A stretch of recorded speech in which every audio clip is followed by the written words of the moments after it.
사복음서 중에 하나인 누가복음에는 다른 복음서에서는 발견할 수 없는 내용들이 있는데요.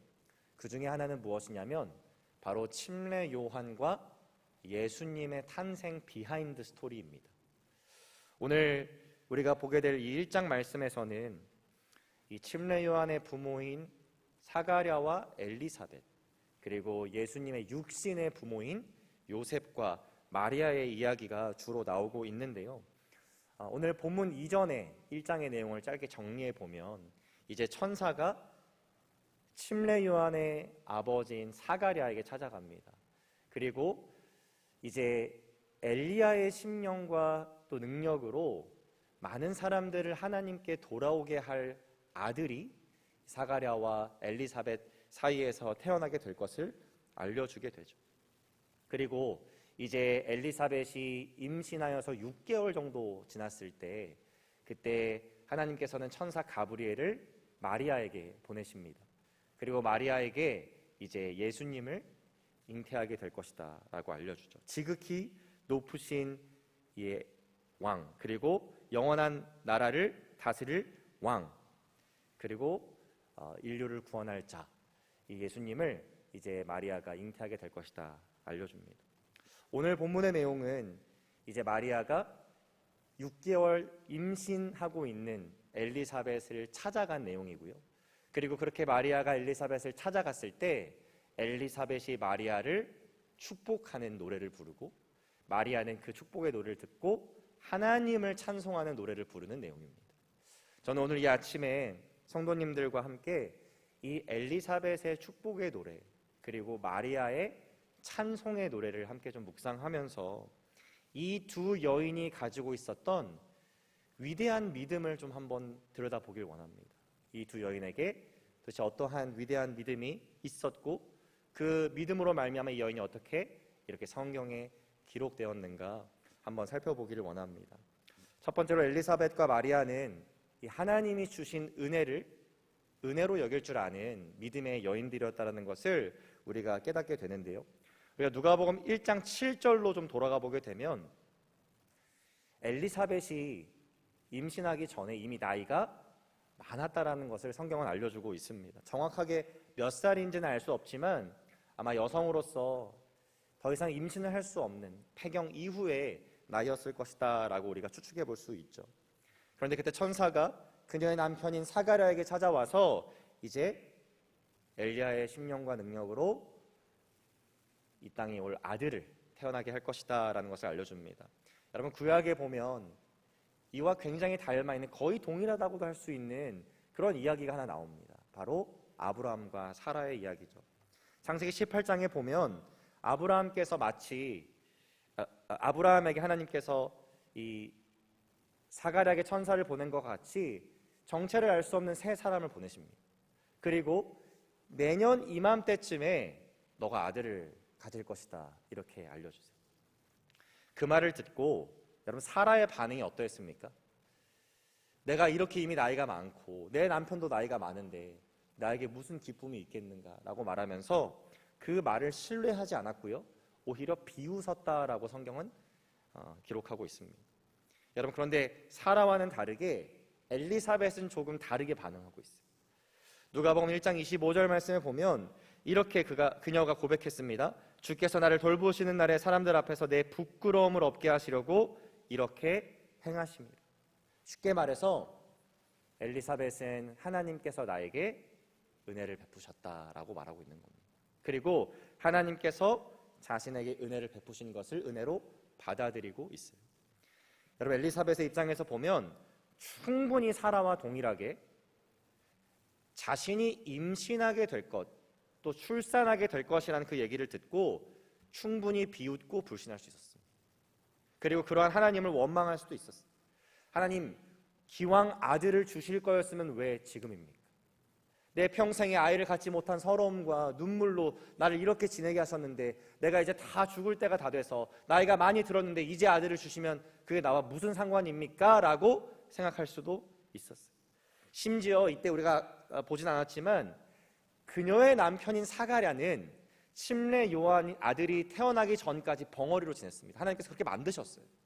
그러니까 엘리사벳의 입장에서는 아니 이 늙은 나이에 아들을 갖게 하시고 내 남편은 벙어리로 만들어 놓으시고 도대체 하나님 이게 저한테 너무 하신 거 아닙니까? 라는 마음을 가지고 불평과 불만을 할 수 있었다는 것이죠.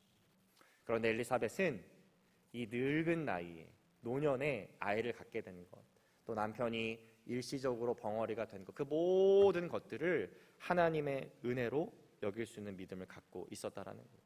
그렇기 때문에 마리아가 자신을 임신 6개월 차에 찾아왔었을 때 마리아의 이야기를 또 들었겠죠. 이제 그녀 또한 성령의 능력으로 곧 잉태하게 될 것이라는 얘기 들었을 때 42절 말씀에 보시면 큰 소리로 불러 이르되 여자 중에 네가 복이 있으며 내 태중에 아이도 복이 있도다. 자신과 비슷한 어찌 보면 아주 닮은 상황 가운데 놓여 있었던 그 마리아도 축복할 수 있었던 것입니다. 여러분, 엘리사벳이 가지고 있었던 이 믿음, 은혜를 은혜로 받아들이고 여길 줄 아는 그 믿음은 마리아에게도 동일하게 있었는데요. 아직은 아이를 가질 수 없는 약혼녀로서 아이를 갖는다라는 것, 여러분 아마 잘 아실 텐데 그것은 굉장히 힘든 일입니다. 일단 약혼한 상대인 요셉으로부터는 어떤 오해를 받을 수 있을까요? 다른 남자와 간음했다고 오해를 받을 수 있습니다.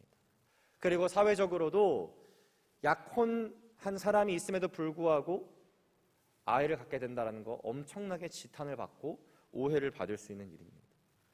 그런데 그런 그녀에게 하나님께 천사를 보내셔서 정말 특별한 아들을 너가 잉태하게 될 것이다 라는 것을 알려주었을 때 여러분 마리아는 어떻게 반응했나요? 오늘 46절부터 48절에 보면 이 마리아의 노래 가운데 그녀가 이러한 고백을 합니다. 마리아가 이르되 내 영혼이 주를 찬양하며 내 마음이 하나님 내 구주를 기뻐하였음은 그의 여종의 비천함을 돌보셨음이라. 보라 이제 후로는 만세의 날을 복이 있다 일컬으리로다. 여러분 이렇게 마리아가 고백하고 있어요. 하나님께서 나에게 은혜를 베풀어 주셨고 그 은혜를 생각할 때 나는 참 복된 사람이다 라고 지금 고백하고 있는 것입니다. 우리가 신앙생활을 하다 보면 하나님께서 주신 은혜를 은혜로 받지 못할 때가 있죠. 제가 한국에서 알게 된 한 목사님은 성도님들 앞에서는 그런 말씀을 한 번도 안 하시는데 이제 제 앞에서는 친한 관계니까 그런 말씀을 많이 하셨어요. 나는 원래 대학을 졸업하고 이제 직장에 들어가서 편안하게 살려고 했는데 우리 어머니가 나를 위해서 서원 기도를 하고 하나님께서 막 강권적으로 신학교에 나를 보내시고 나를 목회자가 되게 하셔서 이렇게 목회자가 돼서 목회를 하고 있는데 목회가 너무 힘들다. 그래서 인간적인 마음으로는 목회를 매일매일 때려치고 싶다. 이런 말을 저에게 막 하시는 거예요. 제가 그 얘기를 듣고 참 마음이 안타까웠습니다. 왜냐하면 하나님께서 특별한 은혜를 주셨는데 그 은혜를 은혜로 여기지 못하는 부분이 있었기 때문이죠.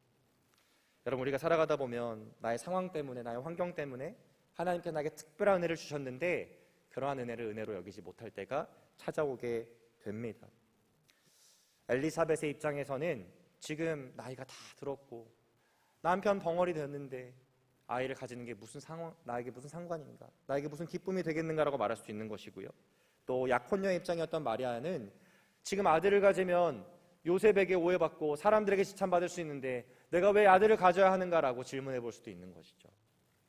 그런데 엘리사벳이 마리아를 보며 너가 복되도다라고 말했던 거죠. 그리고 마리아의 노래 가운데 그녀가 이제 후로는 만세의 날을 복되도다 일컬을 것이다 고백한 것처럼 여러분 상황과 환경에 상관없이 하나님께서 나에게 주신 은혜를 은혜로 여길 수 있는 믿음, 그리고 그것이 가장 나에게 복된 것임을 깨달을 수 있는 믿음이 바로 저와 여러분의 믿음 되시기를 주님의 이름으로 축복합니다. 두 번째로 엘리사벳과 마리아에게는 하나님의 종으로 쓰임받는 기쁨을 누리는 믿음이 있었다는 것을 우리가 보게 됩니다. 누가복음 1장 38절로 돌아가 보게 되면요, 마리아가 이렇게 고백합니다. 마리아가 이르되 주의 여종이오니 말씀대로 내게 이루어지이다 하매 천사가 떠나가니라.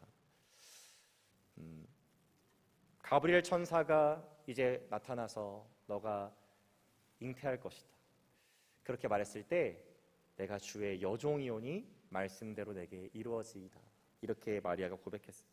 여러분, 마리아가 지금 아니 하나님, 제가 지금 약혼녀의 상황에서 아이를 갖는 게 말이 되는 겁니까? 이거 정말 제가 하기 싫은 겁니다. 감당하기 싫은 일입니다. 그런데 제가 하나님의 종이기 때문에 어쩔 수 없이 이 일을 감당하겠습니다 라고 지금 말하는 것일까요? 아니면 기쁨 가운데, 감사함 가운데 내가 순종하겠습니다 라고 말하는 것일까요? 아까 우리가 보았지만 47절 말씀에 보면 내 마음이 하나님 내 구주를 기뻐하였다라고 마리아가 고백했어요. 그리고 49절부터 55절 말씀, 우리가 한 절씩 보기는 어렵지만 그 내용들을 쭉 보면 이제 마리아 자신을 하나님께서 사용하셔서 이 땅 가운데 하나님의 정의를 이루시고 또 하나님의 놀라운 구원의 계획을 이뤄가신다라는 마리아의 고백을 이 49절에서 55절에 다 기록하고 있습니다. 여러분, 쉽게 말해서 마리아는 비천한 자신을 하나님께서 종으로 사용하셔서 하나님의 놀라운 구원의 계획과 또 하나님의 뜻을 이뤄가심을 지금 진심으로 기뻐하고 감사하고 있었다라는 것을 우리가 이해할 수 있는 겁니다. 여러분, 이러한 동일한 믿음, 이 마리아의 믿음이 엘리사벳에게도 있었다는 것을 본문 말씀을 통해서 살펴볼 수 있습니다. 제가 한번 질문을 드려볼게요. 왜 엘리사벳은 자신을 찾아온 마리아가 자신과 비슷하게 천사의 말을 통해서 이제 아이를 갖게 될 것이다, 그런 상황에 있었다는 것을 알게 되고 너 마리아가 복되고 너의 태중의 아이도 복되다라고 축복했을까요? 그리고 45절로 가보게 되면 이제 주께서 하신 말씀이 반드시 이루어지리라 하고 믿은 너 마리아에게 복이 있도다라고 이렇게 마리아를 축복했을까요? 여러분, 엘리사벳에게도 하나님께서 자신을 사용하셔서 엘리야의 심령과 능력으로 올 자를 태어나게 하신다라는 것, 그리고 마리아를 통해서 예수 그리스도를 이 땅 가운데 태어나게 하실 거라는 그 하나님의 뜻이 이루어진다라는 그 놀라운 사실에 진심으로 기뻐하고 또 가슴 벅차하는 그런 믿음이 그녀에게 있었다라는 것입니다. 여러분, 2024년도가 이제 저물어 가는데 한 해를 돌아보실 때 여러분, 하나님의 종으로서 쓰임 받는다라는 것, 하나님의 종으로서 사용되어진다라는 것, 여러분 그러한 기쁨을 또 그러한 감사를 여러분 얼마나 누리셨는지 한번 저 자신에게 또 여러분에게 한번 묻고 싶습니다. 제가 이제 청년부 사역을 하다 보면 당연히 혼자 할 수 없기 때문에 우리 청년들과 함께 동역을 하고 있는데요. 최근에 저희 청년부에 이제 여러 없었던 사역들이 생겨나고 있습니다. 제가 저번에도 한번 언급한 적이 있었는데 이제 차가 없는 청년들이 많아지면서 이 라이드 사역이 더 확장되어져 가고 있거든요. 근데 이 없던 사역이 생기다 보니까 안 하던 걸 해야 되는 거잖아요. 그러면 이제 청년들도 헌신을 해야 되고 같이 도와줘야 될 때가 있습니다. 한 번은 이제 한 거의 35분 정도 여기서 떨어져 있는 청년을 라이드를 해야 되는데 저는 이제 교회에 사역 때문에 있어야 되고 부탁을 해야 되는 상황이 왔습니다. 고민을 하다가 한 청년에게 부탁을 했는데 원래 같으면 10분이면 교회로 오거든요. 근데 35분 갔다가 35분 와야 되니까 거의 1시간이 넘는 시간을 그렇게 헌신을 해야 되는 거예요. 그래서 제가 고민을 하다가 이제 이런 상황에 있고 특별히 이 청년은 여기 온 지 얼마 안 됐고 이제 믿음이 자라고 열심히 알아가는 귀한 청년이라서 꼭 라이드를 한번 부탁하려고 했는데 괜찮겠냐 물어봤더니 그 청년이 저한테 했던 얘기가 저에게 굉장히 큰 울림과 감동이 되었습니다. 보통 같으면 안 내키는 게 정상인 거잖아요. 내가 평소에 10분 만에 교회를 올 수 있고 편하게 올 수 있는데 35분 다른 데 갔다가 35분 와야 되면 시간, 뭐 물질, 가스비 등등 여러 가지 번거로운 일이잖아요.